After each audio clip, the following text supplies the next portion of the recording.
안녕하세요. 오늘은 직전 최종 면접 후기를 기반으로 또 면접 과정이 어떻게 진행되는지, 어떤 질문들을 받는지 정리를 해봤습니다. 이번 최종 면접에서는 서류를 잘 준비해 가셔야 하는데요. 첫 번째로 수험표, 그리고 어학성적표 원본, 세 번째로 국민체력 100 체력 측정 결과서 원본, 최종학교 성적 증명서, 졸업 혹은 졸업 예정, 그리고 재학 증명서 이렇게 준비를 해 가셔야 합니다. 석사학위 이상 소지자는 대학 이상의 전학력 졸업 및 성적 증명서 제출을 하셔야 합니다. 올해는 조금 특이하죠. 체력 테스트가 따로 진행되지 않는 만큼 대체되는 추가 서류인 체력 측정 결과서 잘 준비해 가셔야 합니다. 그리고 대한항공 정문 경비실에서 신분증 보여주고 임시 출입증 받아서 이동하는 거는 임원 면접 영상에서 설명한 것과 똑같이 인원이 모여서 이동을 한다는 점. 그래서 날씨가 아직 많이 추우니까 핫팩 꼭 챙겨가세요. 대기실은 인원이 적다 보니 조금 휑한 느낌이 있다고 하는데 또 이렇게 기분에 동요되지 말고 최종 인원이 적은 만큼 조금 차분한 분위기라고 합니다. 그리고 조금 전에 언급했었던 서류들은 회사에서 요구하는 순서가 있대요. 그 순서대로 정리해서 제출해야 합니다. 모두 원본으로 가져가셔야 하는데 복사해 가는 일이 발생하지 않도록 주의해 주세요. 원본 없이 사본만 가져오는 경우 중에 이제 해외 대학에서 그런 졸업 증명서의 처리가 늦거나 아포스티유를 신청을 했는데 아직 도착을 안 한 친구들, 이런 특별한 경우 외에는 엄격하게 주의를 주셨습니다. 물론 해외 대학이었던 학생들도 주의 주는 톤으로 합격할 때 이제 신원조회 필요하니까 제대로 갖춰서 가져와야 한다고 말씀을 해주십니다. 준비는 철저히 해가면 좋겠죠. 만약에 신원 조회할 때까지도 준비가 미흡한 경우에는 입사 취소로 처리가 되니까 반드시 본인이 특정한 사유가 있다면 그런 신청하고 있는 과정에 대한 증빙을 가져가는 것도 저는 좋은 방법이라고 생각을 합니다. 서류 발급 기준일 자체가 3개월 이내의 것이 효력이 있기 때문에 한번 이제 아포스티유 같은 경우는 받고 나서 영구적으로 활용을 하는 서류잖아요. 그런 서류를 제외하고는 최근에 발급한 것으로 가져가 주시면 좋아요. 저 같은 경우는 아포스티유도 있고 최근에 신청한 졸업증명서 원본을 같이 가져갔었습니다. 여자분들의 경우 2018년도 채용 기준으로 유니폼 환복 과정이 있었습니다. 면접장에 들어갈 때는 이제 1번이 문을 직접 열고 들어가고 마지막 사람이 6번이 문을 닫고 나올 때는 반대로 6번이 열고 1번이 닫습니다. 면접 분위기 자체는 되게 편안하고 호응도도 좋고 다만 컴퓨터로 체크하는 이제 마우스 소리나 중간중간 타자 소리가 굉장히 많이 들린다고 하네요. 아마 임원 면접보다 조금 더 클릭하는 소리는 많을 거라고 생각이 됩니다. 전체적으로 20분으로 짧은 면접이에요. 딜레이는 거의 없다고 하는데 가끔 있는 경우도 있었어요. 여자 면접관분이 계시는데 승객과 승무원이 대화하는 느낌의 핑퐁식 질문을 하신다고 하네요. 중간중간 끊고 질문을 연이어서 하면서 이렇게 진행을 한다고 하는데 여러분들 최종 면접 팁은요. 답변을 길고 꼬박꼬박 잘 이렇게 융통성 있게 답변하는 것도 중요하지만 반응 속도도 중요하고 센스 있게 그 계속되는 연거푸 나오는 질문에 대응을 하셔야 돼요. 요즘식 표현으로 티키타카가 정말 잘 돼야지 묻고 계시는데 또 다른 질문을 하시고 그에 받아쳐서 이게 이제 좀 진실성을 확인한다라는 목적도 있고 정말 궁금한 것들을 연거푸 물으시면서 이 친구가 당황하는지도 많이 확인을 하니까 절대 당황하지 않고 표정도 계속 유지하셔야 되고 조금 생각을 이제 하게 되면은 급하면 표정도 굳고 말도 조금 웃는 톤이 아니라 평소에 친구들이랑 조금 긴장했을 때 파바박 설명하듯이 음성톤도 많이 흐려지니까 그런 기초적인 부분을 잘 유지한다라는 마음가짐을 가지고 임하시면 되겠습니다. 질문은 공통 개별 차례로 진행이 되는데 가운데 이제 여자 면접관 분이 계시고 양쪽으로 남자 한 분씩 계시는 경우 혹은 남녀, 남남 이렇게 남자분이 2분이 계셔서 총 4분이서 면접을 진행하는 경우가 있었습니다. 여러 이런 공통 질문들을 마치고 책상 바로 앞으로 3걸음 정도 나오라고 또 하십니다. 그때 나오고 나서 표정 하나하나 확인하고 이제 아래 위로 스캔하는 느낌으로 이렇게 쭉 쳐다봅니다. 그때 공통 질문을 하나 정도 더 진행한다고 하네요.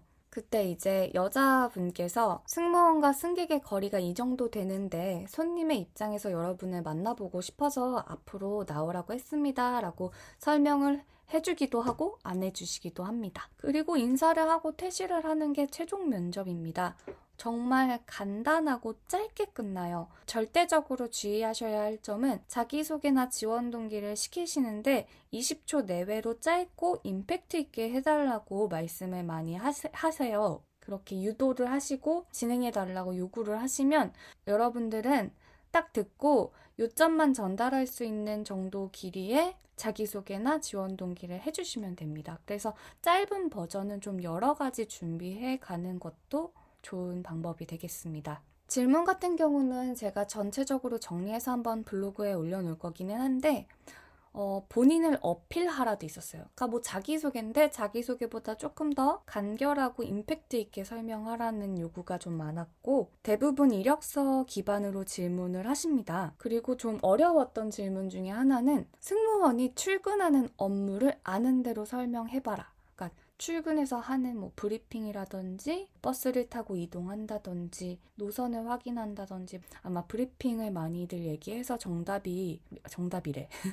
답변이 겹치는 경우가 많아요. 뭐 비행 가기 전에 사전에 이런 걸 해서 모두 브리핑을 어디서 할 거고 같이 이동을 해서 기내로 이동합니다. 근데 여러분들 그런 과정을 다 설명할 필요가 없고요. 출근부터 하는 업무니까 기내에서 뭐 세이프티 체크를 할 수도 있고요. 뭐 이미 출근을 해서일 수도 있긴 한데 승객이 타는 시점이 출근이 될 수도 있고 또 정말 비행기 타기 전까지 그런 업무들을 출근 전 업무라고 생각할 수도 있는데 하나 알려드리자면 크루들은 크루 전용 카운터가 따로 있어요. 대한항공 같은 경우는 크루 올리 카운터가 이렇게 한두 칸 정도 마련이 돼 있고 장기 비행을 이제 가시는 분들 승무원이 아닌 이렇게 운항 승무원들의 짐을 맡아주기도 하고 승무원 분들도 거기서 이제 GD라고 그런 오늘 승무의 기록에 관련된 서류도 받아가야 되고 이것저것 서류를 확인하는 작업 및 짐을 붙이는 일도 할 수 있습니다. 그리고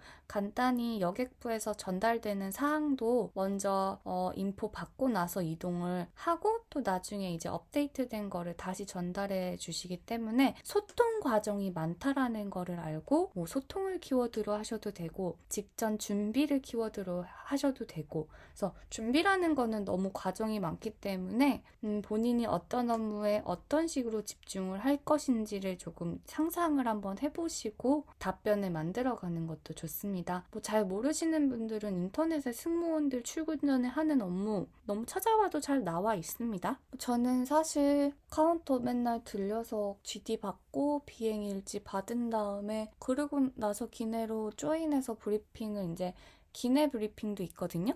그래서 실내 브리핑 건물에서 하는 브리핑도 있고 실제 기내에서도 브리핑이 이루어지는데 그때 기내에서 하는 브리핑은 내가 어느 사이드에서 일할 거고 몇 줄부터 몇 줄까지 맡을 거고 뭐 오늘은 뭐 대프 손님 뭐 귀가 잘 안 들리는 몸이 불편하신 분을 케어해달라 뭐 이런 이제 한 분 한 분 이제 조금 맞춤 케어가 필요하신 분들에 따라서 승무원한테 배정을 해주기도 하거든요. 그런 것들을 주로 했었어요. 그래서 여러분들도 승무원의 일이 무엇이 있는지 한번 이번 기회에 한번 더 살펴봤으면 좋겠다고 생각을 했습니다. 그리고 기본 질문은 아까 말씀드렸다시피 거의 다 이력서 기반으로 물으시기 때문에 본인 이력서 항상 제가 저장해두라고 했잖아요.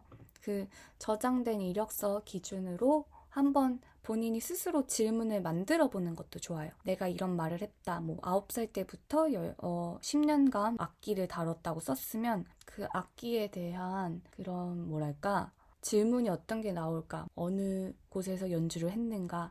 연주하면서 즐거웠는가? 왜 음악을 전공하지 않았는가? 뭐 이런 것도 쓸 수 있겠고 어디서 서비스직 아르바이트를 했다면 어디서 일했는가? 거기는 진급하는 과정이 어떻게 되는가? 하루에 몇 시간 일하는가? 시프트제는 일을 할 만한가? 이런 식으로 이렇게 꼬리에 꼬리를 무는 질문을 만들어 가요. 그럼 대부분 거기서 그렇게 나와요. 선생님 같은 경우는 외국에서 거주를 했던 경험이 있어서 어느 나라에서 얼만큼 살았고 어느 지역에 있었고 그 나라의 관광지를 소개해봐라 했을 때 몇 군데의 관광지가 있는데 그 각마저의 특징도 조사해보고 또 언어에 대한 특징, 문화에 대한 특징 이런 것들을 스스로 자문자답하면서 면접 연습을 했었던 것 같아요. 그리고 뭐 SNS 어떤 거 많이 하는지도 물어보실 거고 뭐 구글이면 왜 구글인지 유튜브면 왜 유튜브인지 그리고 취미란 독특하게 적으신 분들은 거의 질문을 받는다고 보시면 되고요. 그리고 개념적인 질문도 많이 하세요. 뭐 다른 서비스직도 있는데 왜 승무원을 하고 싶은지, 조직이란 무엇이라고 생각하는지, 뭐 승무원의 자질 중에 남들보다 뛰어난 본인의 자질을 객관적인 시점에서 말씀해 보세요라든지, 뭐 신조나 좌우명 말씀해 주세요라든지, 아니면 승무원이 되면 좋은 점 혹은 단점은 무엇인지, 그리고 스스로가 부족하다고 생각하는 점은 무엇인지, 첫 지원인데 이전에는 왜 지원을 안 했는지 이런 것도 다 물어보고요. 뭐 형제 관계를 물어보는 사람도 있었고, 많이 싸울 텐데 누가 먼저 사과해요? 뭐 이렇게 시시콜콜한 질문이 되게 많아요. 그래서 거짓말을 혹시라도 조금 하신 분들, 그런 식의 약간 악의 없이 약간 말을 부풀리는 분들이 이런 데서 조금 탈로가 나는 경우가 많습니다. 뭐 간단하게 한식, 일식, 중식 중 좋아하는 음식은 뭐예요? 이런 것도 있고요. 단발머리 지원자한테는 왜 단발머리로 했는지, 쪽머리를 하지 않은 이유는 원래 머리가 짧았는지 이번에 자른 건지, 메이크업도 직접 하고 온 사람이 있는지 손들어 봐라. 메이크업 받으려면 언제 일어나야 되는지, 몇 시에 받았는지, 가격은 얼마나 하는지, 유행하는 샵은 있는지, 뭐 이제 어떤 친구가 강남이라고 대답하면 뭐 예전에는 뭐 강북의 이대나 홍대 쪽이 트렌드였는데 지금 혹시 트렌드가 있는지, 시시콜콜 진짜 별의별 걸 다 물어보세요. 그리고 직장인인 경우들은 그 회사랑 비교하는 질문들이 많아요. 그래서 땡땡 여행사, 뭐 여행 관련 플랫폼에서 근무를 하고 있는데 장단점 말해주세요. 해당 회사는 업계에서 몇인가요? 어떤 서비스를 주력으로 하고 있는 회사인가요? 그 회사와 대한항공이 공생할 수 있다고 생각하나요? 왜 1위가 아닌 회사에 입사했는지 물어보시기도 하고, 회사 복지, 뭐 쿠폰이나 티켓이나 할인 쿠폰 나오잖아요. 그런 거 잘 이용하는지, 혹은 여행 관련인데 호텔을 저렴하게 이용하는 팁이 있다면 설명해보세요 라든지 되게 많습니다. 그리고 아르바이트 어떤 거 하는지도 물어보고요. 한 가지 조금 이제 나중에 지원하시는 분들을 위해서 말씀드리는데, 대한항공 자소서 쓰실 때 이력서에 아르바이트를 혹시 경력에다 쓰시는 분들이 있다고 들었거든요. 우리 학생이잖아요. 학생은 계약직이나 인턴 까지는 쓸 수 있는데 경력란에 아르바이트 쓰는 거는 사실 일반 이렇게 채용할 때는 쓰지 않는 게 원칙이기는 해요. 그런데 아르바이트를 했다라는 거는 자소서에 녹여 쓰시면 돼요. 뭐 24, 뭐 많아봤자 여러분들 30 미만일 텐데 경력이 없는 게 당연한 그런 나이예요. 학생 여러분들 같은 경우는. 내가 조금 나이가 있고 이게 첫 직장이 아니다 하는 친구들을 위한 란이에요. 그 기간 동안 졸업한 사이에 뭘 했는지. 그리고 아르바이트는 이렇게 여러분들 어디 지원하실 때 간혹 어떤 항공사는 아르바이트인데 서비스직 아르바이트는 기재해주세요 이랬던 적이 있었거든요. 어디였는지 제가 지금 정확하게 기억 안 나는데 LCC 항공사, 아무튼 그런 케이스는 적어주셔도 돼요. 그리고 뭐 유학이나 해외 경험 혹은 특이 경험에 대한 질문도 많아요. 어떤 언어로 해당 국가의 친구는 살고 있는지, 그 언어로 어디까지 설명이 가능한지, 대한항공에 관련된 것을 그 해당 언어로 잘 설명할 수 있는지, 만약에 못한다면 왜 불가능한 건지, 그게 언어 실력 부족인지 아니면 해당 국가에 대한 그런 인지도가 떨어져서 이해시키기가 어려운 부분인지, 재학 중에 학과 홍보대사, 미인대회, 어학원 모델, 뭐 금융권 모델, 뭔가 이렇게 모델이 되는 그런 것들에 도전했다는 사람들이 많거든요, 생각보다. 그럴 때 정확히 어떤 모델이었는지 직접 면접 때 물어보세요. 어떤 대회고 무엇을 기준으로 뽑는다고 생각하고 본인이 거기서 몇 일 했고 왜 뽑혔다고 생각하는지도 물어보세요. 그리고 이제 전공이 완전히 기술, 본인만이 가지고 있는 특화된 기술, 뭐 정말 기술직에 관련된 걸 수도 있고, 뭐 자격증 컴퓨터 혹은 기능적으로 막 우수한 그런 자격증을 가지고 있는 분들이 분명히 계세요. 그리고 노래를 잘한다든지 뭐 뮤지컬 배우 출신이라든지 되게 많거든요. 이런 경우는 본직을 왜 그만두고 혹은 왜 포기하고 왜 이 승무원을 하려고 하는지에 대한 이유가 명확하게 있으셔야 돼요. 그리고 이게 승무원이랑 또 어떤 관련이 있는지, 별로 관련 없잖아요 라고 생각할 수 있는데, 음악 같은 경우는 본인이 그런 감정을 담아서 부르잖아요. 그러면은 그런 커뮤니케이션이나 공감 능력이 좋다고 해주시면 되고요. 이공계열. 컴퓨터로 했는데 뭐가 승무원이랑 연관돼요? 하나도 모르겠어요. 이러시는데, 컴퓨터는 언어, 컴퓨터 용어 언어? 이런 거 입력해서 뭐 만들 때 꼼꼼해야 되잖아요. 프로그래밍 하실 때. 그러니까 나는 꼼꼼하다. 이렇게 하셔도 돼요. 그러니까 어떻게 임했는지 그 자세를 통해서 나를 이렇게 대변하면 되지. 컴퓨터는 서비스랑 진짜 관련이 없는데 전 어떻게 해야 될지 모르겠어요. 이러지 마시고 전공이랑 어떻게 어떤 성향이 좀 닮았는지를 찾아보는 것도 좋은 방향이라고 생각합니다. 그리고 또 아나운서나 기상캐스터 이미지도 있는데 그쪽으로 도전해볼 생각은? 막 이러면서 조금 승무원이 아니어도 괜찮잖아? 약간 이렇게 질문을 유도하시는 경우도 있어요. 아니면 호텔도 되게 잘 어울리신데 호텔 지원해보시는 건 어떠세요? 이럴 때 여러분들 정답은 무조건 승무원을 해야 되는 본인의 그 의지를 보여주시면 돼요. 꼭 승무원 해야 돼요. 이렇게 뭐 억지로 대답할 건 아니지만 여러분이 하고 싶어서 온 그 이유, 그러니까 상대방한테 내가 그래도 이게 승무원이 나는 정말 하고 싶다라는 그런 설득까지는 아니더라도 타당한 이유로 이해를 시켜주셔야 돼요. 갑자기 뭐 그쪽도 오래 준비했었는데 뭐 떨어져서 왔어 이런 것도 안 되고 그쪽도 같이 준비하고 있어요도 안 되고 그냥 저는 이래서 승무원이 더 저와 잘 맞는다고 생각합니다. 혹은 어울리는 부분이 어딘지도 찾아보고 좀 가능성이 있고 이 회사의 일원으로서 내가 조금 더 잘 일할 수 있다라는 그런 마음가짐을 보여주시면 됩니다. 그리고 앞서 이제 마지막 공통 질문 같은 경우는 직전 면접 때나 갑자기 뉴스를 브리핑, 요약해달라는 질문이 좀 있었어요. 그래서 그냥 전반적인 최근 기사들을 1분을 요약해달라고 하는데 정치면은 제외하고 경제사회 생활면 중에서 본인이 가장 인상 깊거나 최근에 읽었던 거 1분으로 요약해주세요. 그리고 대한항공 혹은 항공산업을 제외한 뉴스 중에서 요약해주세요. 혹은 대한항공에 관한 기사인데 정치와 관련된 이슈를 제외하고 30초 동안 뉴스를 브리핑해주세요. 이런 거. 그리고 면접 시간이 좀 짧은데 아쉬운 만큼 하고 싶은 말 꼭 짧게 하세요라는 뭐 한마디까지는 아니어도 이렇게 싹 깔끔하게 끝날 수 있게. 그리고 지금까지 살면서 가장 힘들었던 일은 이런 것도 물어보십니다. 질문도 꽤 생각할 수 있는 질문인데 그런데 이런 것까지 물어봐 하는 좀 디테일이 좀 들어가는 것 같아요. 제가 봤을 때 최종 면접은. 자세나 미소 유지하는 거는 똑같이 기본적으로 유지하셔야 되고요. 조금 편하게 해주신다고 긴장이 풀려서 표정 풀리고 이러시면 안 돼요. 오늘도 여기까지 마칠게요. 문 열고 들어가는 것도 한 번밖에 없고 특별하게 여러분들이 더 주의하셔야 될 점은 없습니다. 질문을 잘 생각을 해보고 본인한테 이런 질문이 올 것이다 라는 연습 많이 해보시고 또 올려드리는 질문지 임원 최종 다 같이 한번 훑어보시면 좋아요. 최종 면접 족보라고 그것만 보지 말고 또 실무 때는 뭘 물어보는지 항상 나에 대해서 이런 것들을 물어보는 거나 하는 그런 카테고리? 분야는 같으니까 그 분야에 있어서 같은 답을 또 다른 질문에 이렇게 가져와서 쓸 수 있거든요. 그게 센스인 거예요. 면접 연습할 때. 그 몇십 개나 되는 질문에 대한 답을 다 만들어 놓을 게 아니잖아요.